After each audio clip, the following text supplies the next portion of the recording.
정말 좌절이 되더라고요. 좌절이 되죠? 왜냐면은 네, 너무 무슨 말인지 잘 모르겠어서 그래서 여기 그 내용 중에 이와가 빈 젖가슴을 견딜 수 있는 능력을 갖는 것이 되게 중요하다.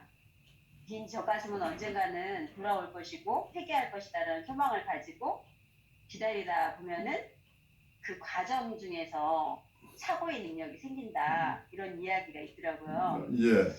그래서 아 정말 그 진짜 너무 모르겠는 거를 너무 텅 빈 거를 이렇게 너무 복잡해서 혼란스러운 것들을 견디는 시간들이었던 것 같아요. 그렇죠. 읽지 않을 공부할 여러분이 몸으로 지금 느끼고 있는 거지, 비원이 하는 얘기를. 생각이 없음이죠? 네. 예. 뭔가 읽어도 있기는. 읽어도 예, 모르겠어서. 말하자면 그게 여러분이 만나는 지금 베타 엘리먼트고 또 오죠. 그래서 이 알 수 없는 것이 우리의 생각으로 전환되는데 알파 펑션이 필요하다는 거죠. 시간이 걸리고 기다림이고 거기에는 어떤 소망이고 약속이고 기대인데 거기에 믿음이 또 있어야 되는 거죠. 이게 언젠가 의미가 드러날 거라는 기대가 필요한 거죠. 네.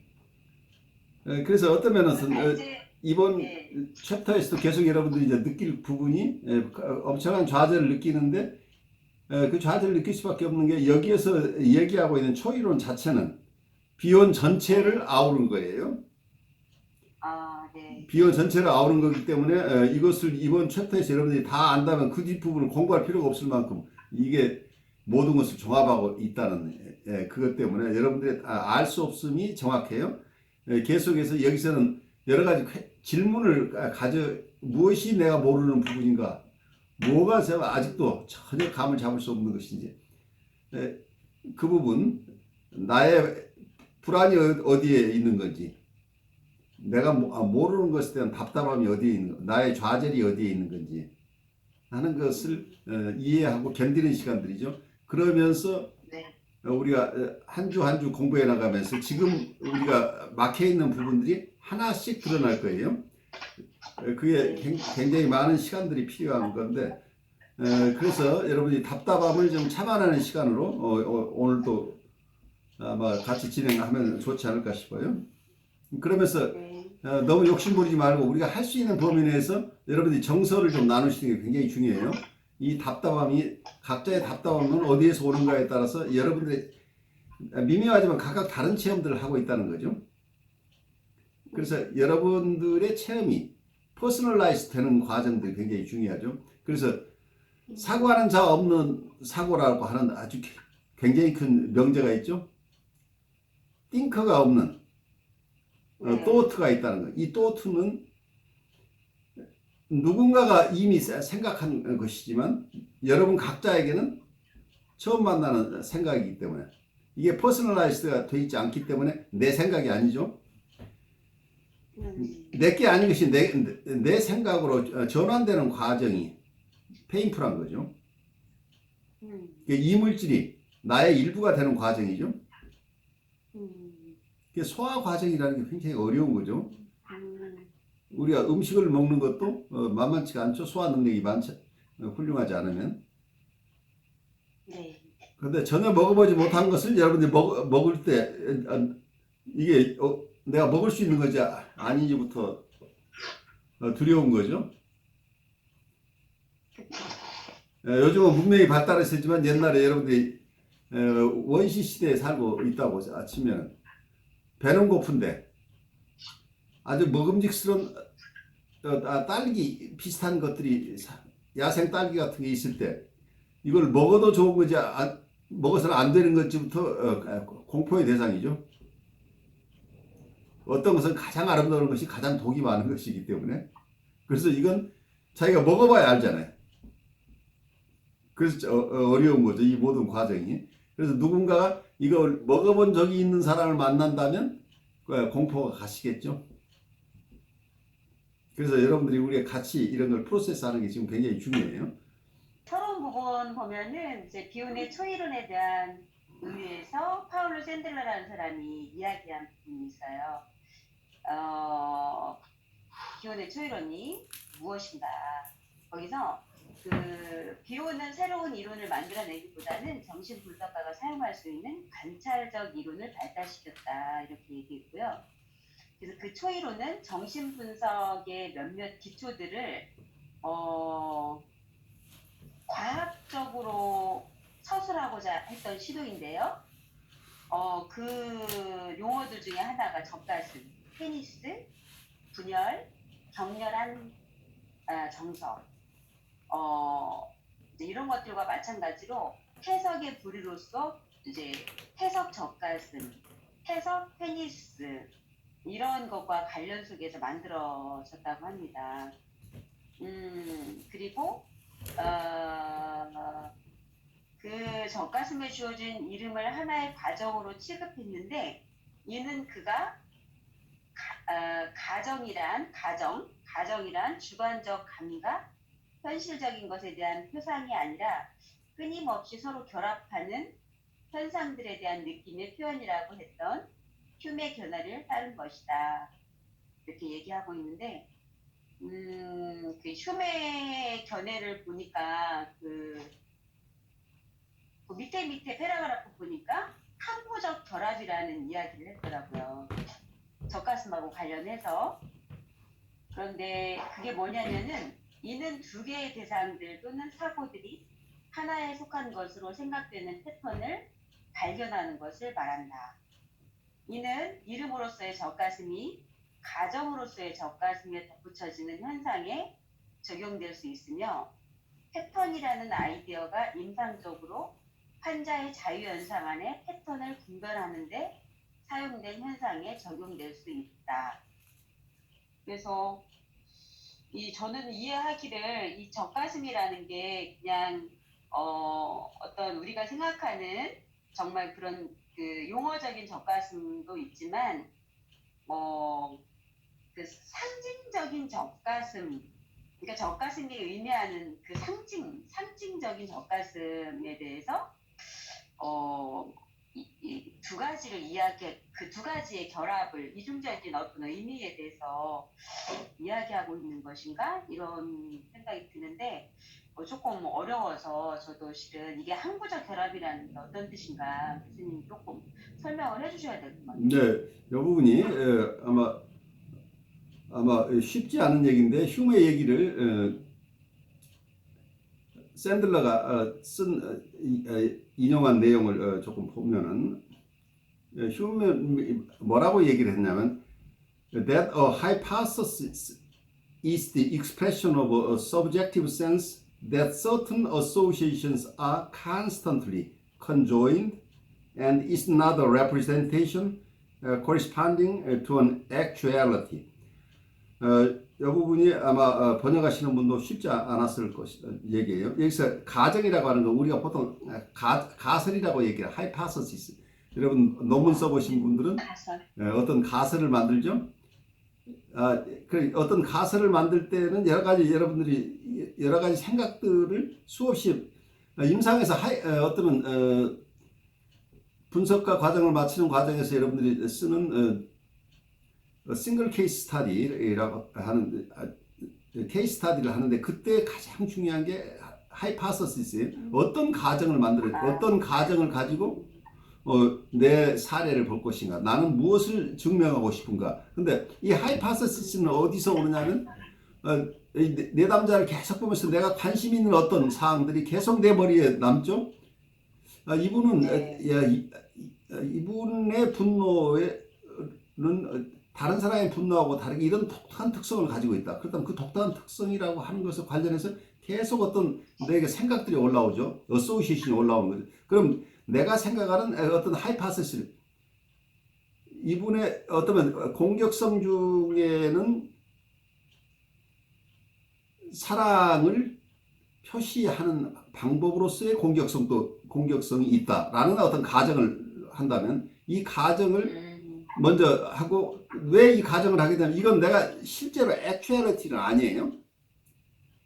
현실적으로 검증된 게 아니죠. 그 현실의 레프레젠테이션이나 액츄얼리티, 실제 일어난 것에 대한 거기에 표상이라고 얘기할 수는 없죠. 내가 이러저러한 생각이 이분을 만나면서 떠올랐을 뿐이지 실제 이걸 구체적으로 확실하지는 않은 거죠. 그래서 액츄얼리티, 현실에 대해 상응하는 표상이라고 그것이 가설이 아니다라는 거예요. 그러니까 딱 보면 알 수 있는 이게 가설이 아니에요. 가설은 이미 현재 있는 것을 액츄얼리티의 표상이라고 한다면 그건 가설로서의 가치가 없죠. 이미 그것은 observation으로 그 리얼리티를 스테이트먼트 하면 되는 거지. 이게 가설이라고 할 때는 입증되지 않은 거라는 얘기예요. 입증되지 않았지만 내 머릿속에 계속 떠오르는 어떤 게 들어있죠. 근데 하나의 생각만 떠오르는 게 계속해서 관련되는 이런 생각 저런 생각이 끊임없이 논문을 쓰는 과정에서 어떠면 제 경우에는 하이파서시스를 만든 게 아마 수십 가지 하이파서시스를 만들었던 것 같아요. 논문 하나를 쓰는데 그 과정 속에서 마지막까지 하이파서시스를 결정하지 못하는데 그 적절한 질문을 만드는 것이 어떤 논문의 마지막 과정에서 굉장히 중요했던 것 같아요. 그래서 내가 정말 탐구하고 싶은 가설 그리고 내 케이스를 통해서 이 가설이 틀렸는지 맞아요. 틀려도 좋고 맞아도 좋아요. 꼭 내 가설이 맞는 것을 입증한다기보다 이 가설이 밸리드한 것인지 아닌지를 내 사례를 통해서 입증해 나가는 과정이 논문을 쓰는 과정인데 이때 이 가설이라고 하는 개념을 여러분들이 이해를 한다면 우리가 현실에 있는 것이 바로 우리가 현실을 표상하는 것이 하이파서시스가 아니라는 거예요. 우리가 모르는 영역이라는 게 우선 이해되겠죠? 그렇다면 이때 하이파서시스는 뭐냐면 무엇을 가설이라고 볼 것이냐. 여기서는 가정이라고 번역이 있는데 가정이라고 하는 것은 이게 어떤 면에서는 일반적으로는 이거 이론이라고 하는 거예요. 하이파서시스가. 티어리가 사실은 하이파서시스 중에 지금 가장 적절하다고 생각되는 하이파서시스가 티어리예요. 과학에서는. 현실을 가장 잘 설명해내고 있다고 보이는 지금 이 이론보다 더 좋은 이론이 아직 나타나지 않아서 현재로서는 현상을 이해하는데 가장 적절한 이론이라고 이해되는 것을 그런 가설을 어떤 면에서는 과학적으로는 이게 추루스예요. 과학적으로는 이걸 이론이라고 이제 명명을 하는 거죠. 이론인데 이때 어떤 이론이라는 건 모두 하이파서시스라는 거예요. 더 좋은 이론이 일어나기 전까지는 그게 진실로 여겨지죠. 말하자면 여러분 천동설이 우리의 역사를 지배해 왔었죠. 그러다가 지동설이 오면서 천동설이 폐기되죠. 그와 마찬가지로 지동설이 나타나기 전까지는 사람들은 세상을 이해하는데 하늘이 도는 것을 중심으로 이해를 했어요. 그래 코페르니쿠스의 전환이 일어난다고 하는 게 여기서 그 전까지 참이라고 생각했던 게 거짓이 됐죠. 그래서 이 이론이라는 것은 언제든지 바뀔 수 있다. 그리고 과학적인 태도라고 하는 것은 현재 이론이 언제든지 바뀔 수 있다. 그래서 현재의 가설이 바뀔 수 있다는 한 전제를 할 때 이게 과학이라고 얘기를 하는 거죠. 그런 의미에서 본다면 이 하이파서시스는 어떤 거냐면 이때 하이파서시스는 expression of the subject sense, 주관적인 감각의 표현이다. 주관적인 감각인데 이 주관적인 감각은 that certain associations are constantly conjoined. 그러니까 어떠한 연상들이 끊임없이 서로 연결된다. 어떤 종류의 연상들이 끊임없이 서로 연결돼서 나타난다. constantly conjoined 된다고 하는 그런 어떤 주관적인 센스. 이런 생각이 이 사람의 공격성은 사실은 사랑의 표현인 것으로 느껴지는 그런 생각들이 끊임없이 같이 올라온다고 한다면 이건 컨스턴트리 컨조인이 된다는 얘기죠. 계속해서 내 안에 비슷한 생각이 계속 머무르고 있다고 한다면 이것이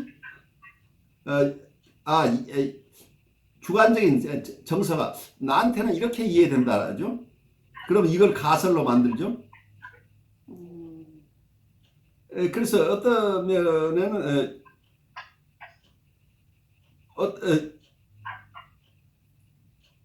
이 휴메 견해라고 하는 것은 이 가설이라는 것, 하이파서스라고 하는 것이 무엇인가? 이것은 주관적인 경험이다. 그러니까 현실에 대한 현실 표상이 아니라고 하는 것을 우선 이해를 해야 되고, 현실 표상이 아니고 이것은 끊임없이 어떤 종류의 현상들이 끊임없이 일어난다고 하는 주관적인 감각을 표현한 게 가설이다. 이런 얘기를 하고 있어요. 그 원문을 가지고 제가 그냥 말씀드렸는데, 이 내용 자체가 굉장히 깊은 내용을 포함하고 있기 때문에 지금 여러분들이 다 이해할 수는 없지만 비용 공부를 해나가면서 이 말이 무슨 말인지 이해하게 될 거예요. 비오는 그의 초이론을 좌절, 좌절과 부인, 좌절의 완화, 진실과 삶에 대한 관심, 격렬한 정서, 젖가슴, 페니스, 그리고 분열로 열거한다. 그렇게 이야기했고, 유아가 좌절과 관계하는 방식은 전적으로 부인을 통해서건 아니면 좌절을 완화하기 위해서건 간에 정신의 성장을 위해 결정적 중요성을 가지며 유아에게 진실과 삶의 총안을 결정한다. 젖가슴과 페니스는 중요한 대상들, 즉 엄마 아빠와의 연결을 추구하는 것을 나타낸다. 격렬한 정서는 필요한 대상들의 예측할 수 없는 변덕들을 염려하는 열정을 구성하며 그것들에 대한 반응 중 하나는 분열이다. 그런데 이 마지막 유아가 좌절과 관계하는 방법은 부인 아니면 좌절을 완화하기 위해서 정신의 성장을 위해서 하는 거는 이해를 하겠는데, 그 격렬한 정서는 필요한 대상들의 예측할 수 없는 변덕들을 염려하는 열정을 구성하며 그것들에 대한 반응 중 하나는 분열이다라는 거가 이해가 안 가요. 쉽지 않죠? 네. 그 부분이 잠깐만 원문을 제가 조금 볼게요.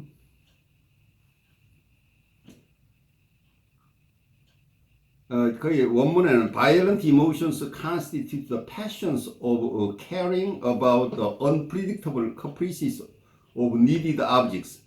One of the reactions against which would be splitting. 이 얘기인데, 비혼의 여러 가지 개념들 중에 여기서 얘기하고 있는 게 좌절이라는 것과 그 좌절의 부인, 좌절의 완화 이런 얘기들 하고 있죠.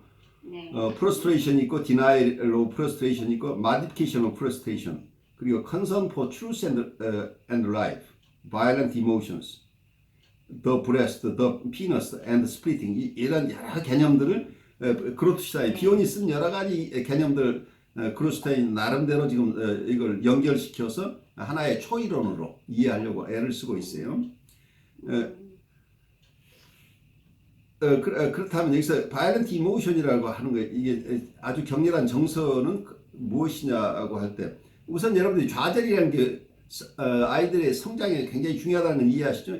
이 프러스트레이션이 아이들의 심리 기구가 형성되기 위해서는 적절한 프러스트레이션이 필요하다고 하는 개념, 이건 여러분이 코웃을 공부하면 코웃이 강조하는 얘기 중에 하나죠.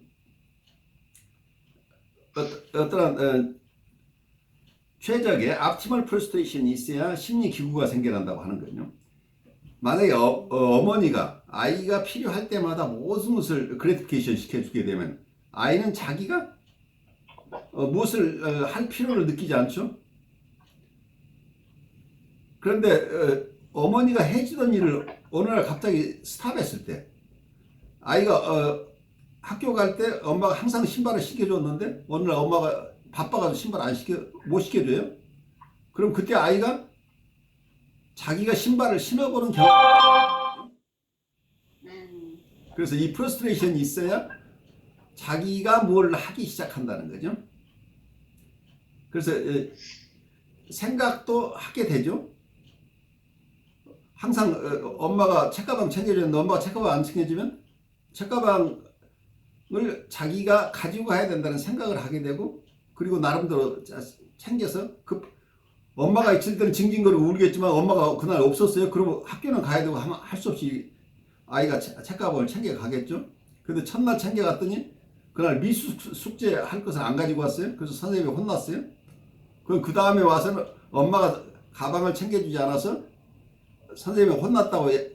그래서 엄마가 그랬어 우리에게 미안하다고 얘기를 했겠죠. 그래서 또 한 달 후에 엄마가 바쁜 일이 있어서 아이 책가방을 못 챙겼어요. 그때 아이가 책가방을 챙길 때 생각을 하게 되죠.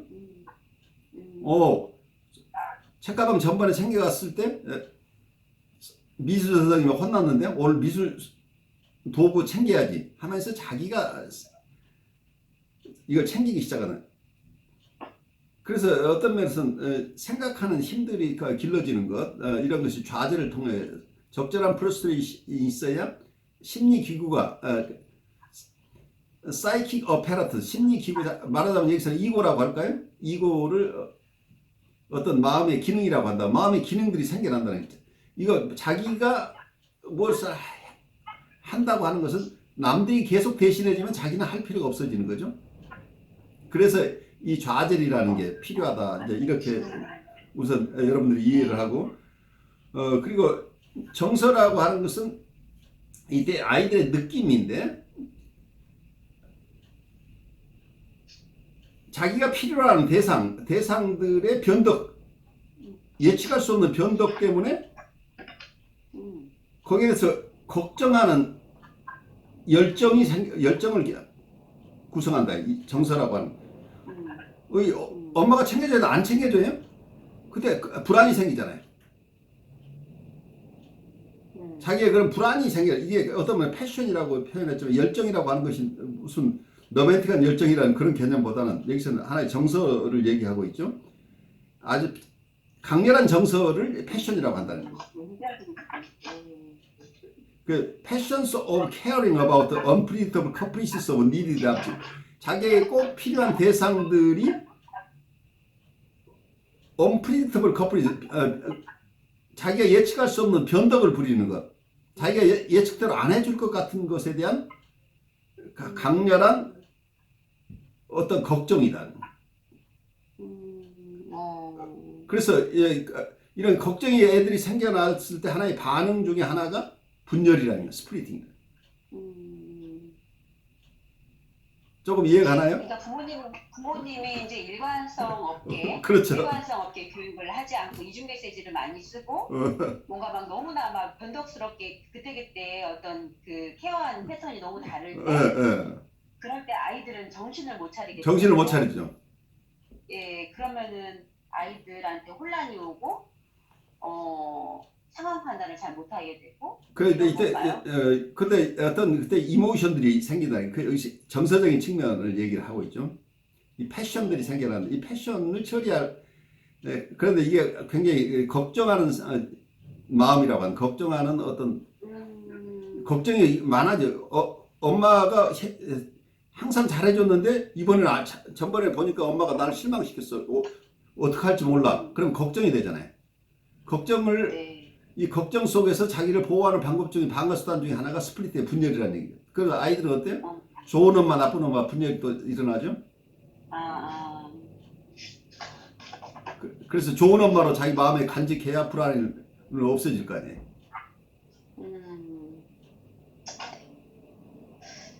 그래서 이런 여러 가지 개념들을 쓰고 있는데, 이런 아이들 최초의 생각과 관련되는 어떤 불안이라고 하는 것, 이걸 패션이라고 표현했는데, 단순한 패션이가 passions of caring about the unpredictable caprices라고 하는 거예요. 대상들이 자기 예측대로 반응해주지 않는 것에 대한 강렬한 불안, 강렬한 걱정, 이게 열정이다 라고, 이런 열정이라는 표현을 했는데, 이게 하나의 격렬한 정서가 패션이라는 이름으로 여기서 불리고 있는 거죠. 그래서 격렬한 정서, 특히 불안한 정서가 있을 때 분열 기제가 사용되는 경우도 있다. 이제 이렇게 이해하면 되겠죠? 네. 네, 넘어갈게요. 그 밑에 보면은 마음에 대해서 이야기가 나오거든요. 그래서 이게 마음의 역량은 무의식적인 부정성을 감당하고 과제를 포기하라는 설득을 버텨내는 능력에 달려 있다. 빈 공간을 견디지 못하는 무능력은 사용 가능한 공간의 양을 제한한다. 비온에 담는 것, 당기는 것 개념은 좌절을 견디지 못하는 개인들의 문제에 대한 그의 대답이 되었지만 내가 알기로는 비온이 이 두 현상을 공식적으로 연결시키지 않았다. 그래서 이 마음의 역량이라는 거가 그 부정성, 그러니까 무의식적인 부정성을 감당하고 과제를 포기하라는 설득을 버텨내는 능력에 달려있다. 이거는 저는 그렇게 이해를 했거든요. 비온이 정말 아무것도 예측할 수 없고 결정할 수 없고 판단할 수 없는 상황 가운데서도 견뎌낼 수 있는 능력? 그렇죠. 이렇게 가는 아주 잘 소화하신 것으로 보여요. 그래서 마음의 역량이라고 하는 것을 여기서 The capacity of the mind라는 개념을 썼는데 여기에 쓰는 이걸 뭐라고 설명하고 있냐면 The capacity of unconscious negative capability라고 표현을 하고 있는데 그러니까 무의식적 부정적 능력이에요. 무의식적 소극적 능력이라고 아마 번역을 했는데 네거티브 케이퍼빌리티예요. 무의식적, 근데 이게 무의식적이에요. unconscious negative capabilities인데 그걸 이런 용어를 썼지만 이 용어를 설명하는 말 자체는 무슨 얘기냐면 the capacity to bear negativity and withstand its persuasions to abandon a task. 이 얘기는 어떤 부정적인 것을 참아낼 수 있는 능력, 그리고 부정적인 것이 우리에게 부정적인 어떤 생각이나 느낌이나 사고가 있다고 한다면 부정성 자체가 뭘 하냐면 그 자아에게 그거 너 할 수 없어. 그러니까 그걸 포기해. 소망 없음. 할 수 없다고 포기시키려고 하는 어떤 이런 설득. 네. 그래서 너는 할 수 없어. 그러니까 이거 그만두어라고 하는 것을 참아낼 수 있는 능력이라는 얘기예요. 그래서 아마 번역한 얘기를 보면 부정성을 감당하고 과제를 포기하라는 설득을 버텨내는 능력이라고 표현하고 있는데 이때 부정성을 감당한다. 그리고 네거티브한 사고나 네거티브한 느낌이나 네거티브한 어떤 판타시 나는 아무것도 할 수 없어. 헬플리스니스죠. 무엇도 할 수 없다. 여기서는 좌절이죠. 다른 쪽에서 얘기한다면 네거티브티를 아까 얘기했던 좌절이라고 바꿔놔도 되죠. 어떤 프러스트레이션 속에서 우리가 좌절이 생기면 이게 부정성이라고 네거티브티라고 얘기할 수 있겠죠. 내가 헬플리스 내가 무엇도 할 수 없다고 하는 이 부정성 혹은 좌절 이런 것들이 있을 때 이런 좌절이 생기면 좌절이 우리에게 하는 뭐라고 그래요? 너는 할 수 없어. 그만두지 라는 속삭임으로 다가올 수 있겠죠.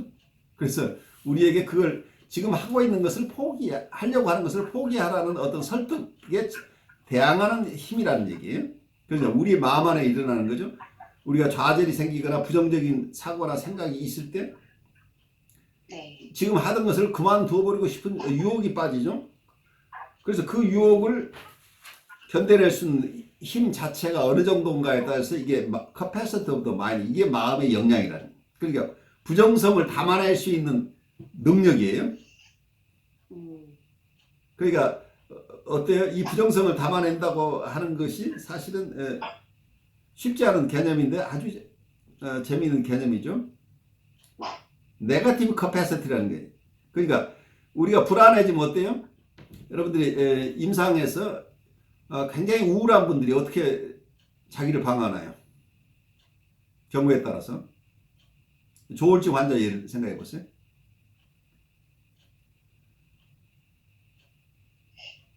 뭐 우울한 환자들은 삶을 포기하죠. 포기할 수도 있죠. 이러면 이게 포기하기도 하고 또 하나의 방어 방법은 뭐예요? 매닉 디펜스를 쓰잖아요. 그쵸, 저쪽으로 가려고 하는.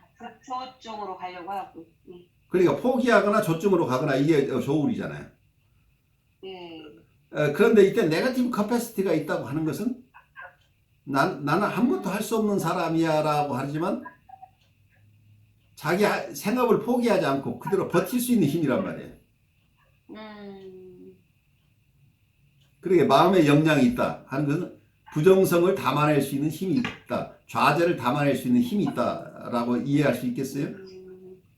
네. 그래서 그 밑에 보면은 이제 그 같은 맥락인 것 같아요. 교수님 설명하신 부분하고 이제 비온이 강조한 것은 O, 즉 생각하는 자 없는 사고인데 이는 우리의 내적 및 외적 감각들을 무자비하게 괴롭히는 잔인한 소음을 다루는 능력과 수용성을 어떻게 발달시키는가에 대한 것처럼 보인다. 비오는 다음과 같이 말한다. 이런데 생각하는 자 없는 사고라는 것은 어떻게 보면 그 안에는 의미도 없고 뭔가 주체도 없고 어떻게 보면 정말 소음과 같잖아요. 그렇죠. 그러니까 그것이 소음일지라도 잔인한 소음일지라도 그것을 담아낼 수 있도록 그 발달시키는 그것에 대해서 이야기를 하고 있는 것 같아요. 그렇죠. 그 능력이 네. 발달해가는 과정을 얘기하는 거죠. 예.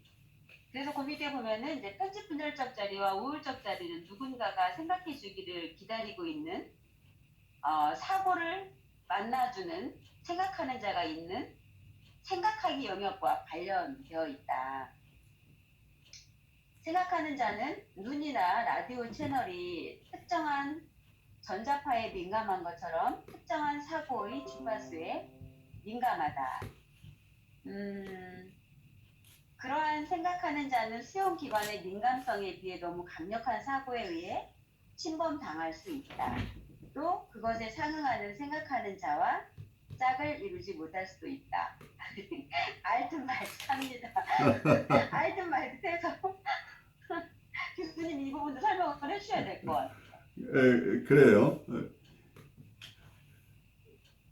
그래서 어떤 편집 분열적 자리라고 하는 것은 여기선 주인이 있어요, 없어요? 생각하는 사람 있나요, 없나요? 없는 것 같은데요? 편집 분열적 있나요? 자리에서는 어떤 면은 아직은 충분하게 생각하는 자의 기능이 다 되지 않고 있는 거죠. 네. 그러니까 생각하는 자가 있긴 한데 이 생각하는 자가 자기에게 오는 엄청난 불안을 감당할 수가 없죠.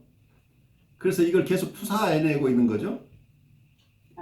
그래서 생각하는 자와 생각이 서로 매치를 못 시키고 있잖아요. 만나지 못하고 있는 거죠. 그래서 자기 걸로 가져오지 못하고 있잖아. 그런 점에서 생각하는 자가 여기서 우울적 편집 분열적 자리와 우울적 자리는 어때요? 여기에서는 어떤 면은 생각하는 능력이 충분히 있는 사람이죠. 어느 정도 이거 종합해내서 자기 분열 어쩌면 부분 대상들을 하나의 통합 대상으로 만들어내서 어쩌면 나쁜 엄마와 좋은 엄마를 하나로 가져갈 수 있어서 어느 정도 소화해내고 있는 거죠. 그런 점에서 어쩌면 이 마음이 점차 형성돼가는 과정이라고 얘기를 할 수 있겠죠. 그래서 우선 이 부분 여러분들 읽은 걸 제가 다시 한번 보면 편집 분열적 자리와 우울적 자리는 누군가가 또는 무언가가 생각해 주기를 기다리고 있는 사고를 만나주는 생각하는 자가 있는 생각의 영역과 관련되어 있다. 그렇지만 실제 만남이 잘 이루어지지 못하고 있는 것은 편집 분열적 자리고 점차 만남이 이루어지는 과정으로 가는 게 분열적 자리로 가는 거죠. 그래서 그 다음에 나오는 얘기가 인간 존재는 다른 인간 존재들과 유사함에도 불구하고 지나친 또는 너무 적은 감수성으로 인해 생각을 사고하기에 적합한 장치를 갖지 못할 수도 있다. 그러니까 아까 얘기했듯이 우리의 사이킥 어페러터스라고 심리 장치. 다른 쪽으로 얘기한다면 이고라고 얘기를 할 수 있겠죠. 이고가 아직 충분하게 발달하지 못했다는 얘기예요. 그래서 어쩌면 우리가 이고가 잘 발달하지 않은 상황에서 아까 얘기했던 우리한테 굉장히 큰 불안이 온다. 어떤 노이즈가 있다. 소음이 있다고 할 때는 이걸 어떻게 느껴요? 편집분열적 자리에 있을 때 어떤 사고가 온다고 한다면 분열적인 상황에서 느끼는 분들은 그게 자기 내부에서 온다고 느끼지 않죠? 어디에서 그쵸. 외부에서 온다고. 외부에서 자기를 침범해 들어오는 것으로 느끼죠? 생각하는 자가 이 생각을 아직 담아내지 못하고 있다면 뭔가 이 생각이라고 하는 것은 아직 우리의 주인 없는 생각이 이 사람 안을 점령하고 있지만 이 생각하는 사람이 자기 것으로 자기 컨테이너로 들여와서 소화해내지 못하고 있는 상황이죠. 그러니까 아마 임상에서는 자꾸 어떤 목소리가 들린다고 할 때 그 목소리가 자기 안에 어디에서 들린다고 얘기하는 사람도 있고 밖에서 들린다고 얘기하는 사람도 있겠죠. 그래서 보통은 이런 경우에 투사 현상이 일어나죠. 분열해서 투사하기도 하고. 그래서 많은 경우에 자기가 감당하지 못하는 베타 요소라고 우리가 얘기를 하죠. 이 베타 요소를 외부로 투사하면 이게 패러노이드 환자가 돼버리죠. 그럼 밖에 있는 대상이 자기를 공격한다고 느끼죠. 자기 심리 내적으로 느끼는 것을. 그래서 투사 현상이 일어나고 어떤 경우에는 또 건강한 사람들도 그런 생각을 할 때가 있죠. 자기가 전혀 아직 생각하지 못했던 어떤 생각이 떠올랐다. 그럼 우리가 영감이 떠올랐다고 얘기도 하고 어떤 신비 경험으로 체험하는 사람도 있죠. 여러분 꿈속에서는 어떤 계시를 받았다고 계시몽 같은 것을 어떻게 이해를 하세요? 여러분 우선 계시몽을 우리 어떻게 이해할 것인가? 이게 정답은 없는데 여러분 느끼는 걸 잠깐 듣고 가죠. 뭔가 자기가 전혀 생각지 못하는 계시를 받았다고 한다면 그런 분들이 가끔 사회적으로 드러나죠. 여러분 주위에도 있을 거예요. 자기 소망을 투사해 놓은 거 아닐까요? 그리고 자기 소망을 투사해 놓고 그 하나님이 주셨다 이렇게 다시 자기 것으로 가져오는 거 아닐까요? 그렇게 그런 경우도 있고 또 다른 경우들은 어떤 게 있을까요? 저도 남 선생님 말씀하신 거하고 동의하는데 특별히 강하게 자기의 소원 그 자기 소망일 수도 있는데 실현이 아닐까 생각됩니다. 그래서 어떤 꿈속에 어떤 내가 큰 부자가 됐다. 로또가 맞았다. 야 이거 계시다 그러고 바로 쫓아가서 복권 사는 사람도 있겠죠. 그래서 소망의 투사일 수도 있는데 그런 것보다 어떤 신비한 계시를 또 받았다고 느끼는 분들도 있죠. 그러니까 특별하게 선택받아서 외부에서 들어오는 거죠. 그러니까 자기 소망의 뭐 투사라고도 볼 수 있지만 또는 외부에서 자기 안에 특별한 것이 선택받아서 들어오는 거죠. 그러니까 계시를.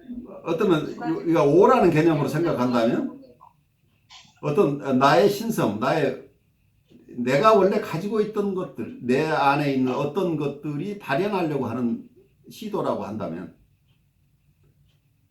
이 오가 우리의 정서적인 어떤 우리의 접촉을 일어났을 때 이게 베타 요소로 작용한다고 얘기를 하죠. 그러니까 우리가 오를 만난 흔적이 어떤 우리의 신체적인 감각 요소 이게 베타 요소라고 뭔가 감각 자료로 남는다 하는데 이 감각 자료를 일반적으로는 이게 꿈으로 못 꿔요. 그런 감각 그 실제 우리의 오가 우리를 만난 경험을 그런데 이게 알파 펑션이 있으면 알파 기능 속에서는 이게 생각이나 꿈으로 가져갈 수 있는데 꿈속에 나타났다고 하는 것은 내 알파 펑션이 작용하고 있다고 보이죠. 그렇다면 O를 만났던 체험이 어떤 면에서 내가 체험 그게 내 트루셀프라고 얘기할 수 있고 나의 영원성, 나의 신성 여러 가지가 있죠. 물 자체 뭐 이런 것들 나의 나의 원래 모습 속에서 어떤 체험들이 일어나고 있는데 이게 우리가 우스갯소리로 복권 얘기를 했지만 또 다른 면에서 너는 세상을 구하는 구원자가 될 것이다 라는 메시지가 있었다고 한다면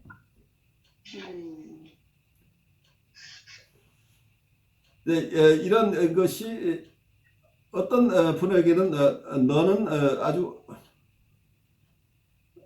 훌륭한 거룩한 사람이 될 것이다 라는 목소리가 들려왔다고 한다면 그게 아주 건강에 드러나는 경우도 있고 부정적으로 드러나는 경우 여러 가지가 있겠죠. 그래서 아주 성스러운 삶을 살 사람이다 라고 어떤 그런 꿈을 꿨다고 한다면 그런 것이 우리 안에 잠재되어 있는 내 원래의 모습이 직접 나에게 만났던 경험이다 라고 이렇게 한다면 그것이 감각 기능을 어떤 감각 자료 신체적인 감각 자료라고 보는 게 이제 비혼의 개념인데 그럼 이런 어떤 임프레션이다 센슈얼 임프레션도 감각적인 자료로 이렇게 우리가 있을 때 이것이 알파 기능이 없는 사람은 어떻게 해요? 이거 프로세서를 할 수 없어서 자기가 꿈도 꿀 수 없어요. 이런 것들이 내가 모르는 거기 때문에 어떤 전번에 얘기했듯이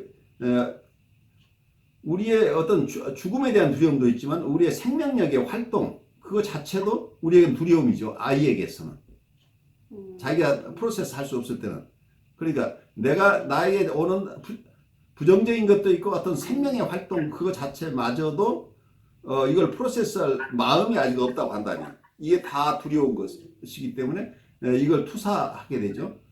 투사하는데 만약에 꿈속에서 꿈을 꿨다가 하면 이분은 일단 알파 기능이 꿈속에서 작용을 했다는 얘기죠. 근데 꿈이 디스토션 돼서 나오기 때문에 어떤 것인지는 모르지만 이건 이분의 어떤 오가 꿈속에서 활동하고 있는 흔적이죠.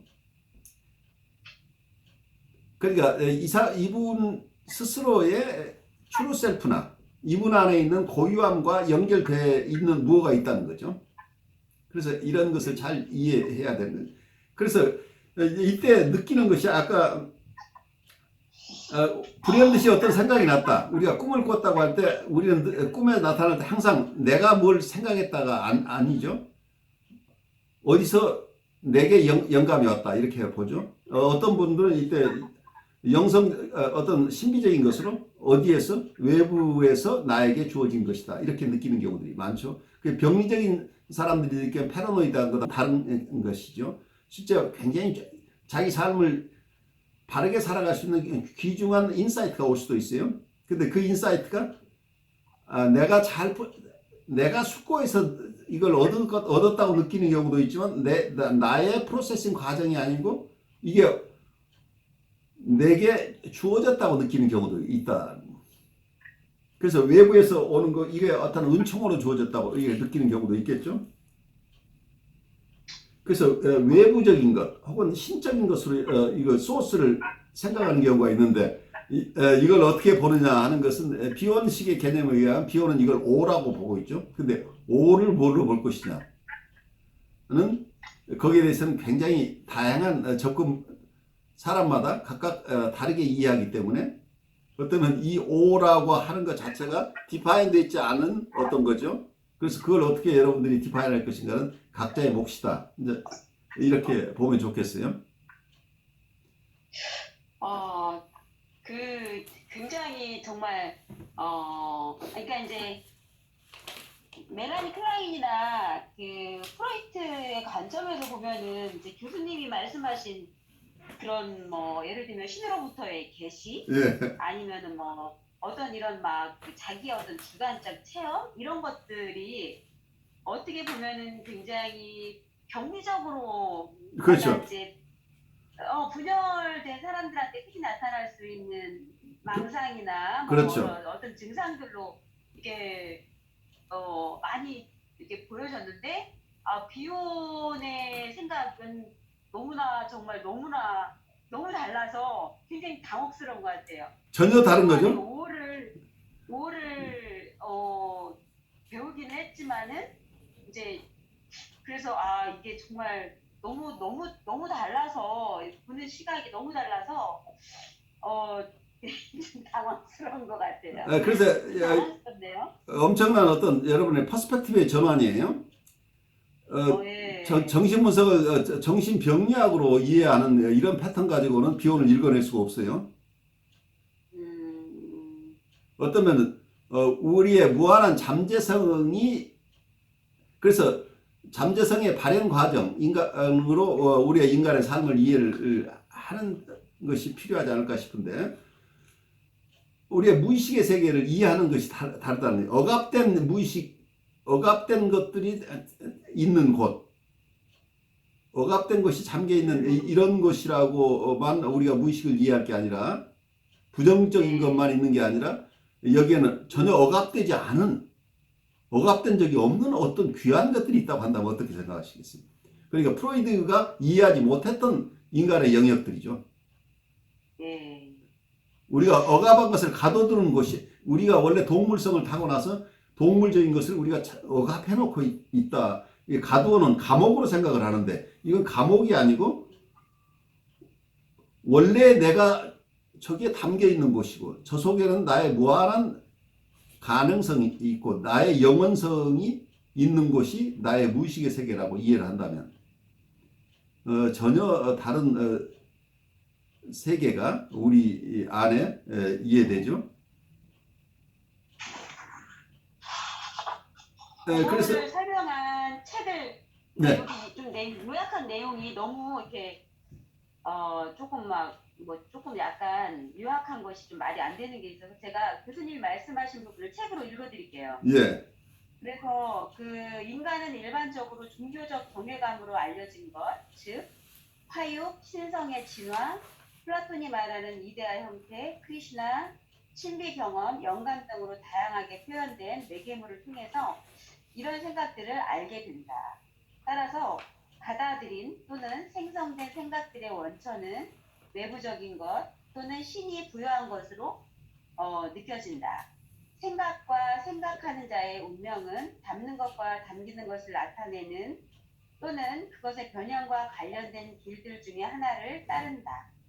어떤 경우 그것의 충격은 눈부시게 빛나고 성장을 산출하는데 그때 그 사고하는 개인은 빛의 방사체 또는 매개체가 된다. 이렇게 얘기했습니다.